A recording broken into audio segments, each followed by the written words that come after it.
قناة يوتيوب شقة عربية لعرض عقارات وسيارات للبيع ونشر طلبات شراء عقارات وسيارات. تواصلوا على واتساب إدارة القناة المكتوب على الشاشة.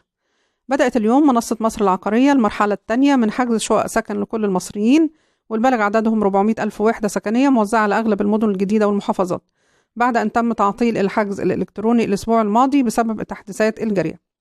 هيبدأ من اليوم ولمدة 48 ساعة الحجز بمشروع ديارنا، والموافق الأحد والاثنين 18 و19 يناير 2026.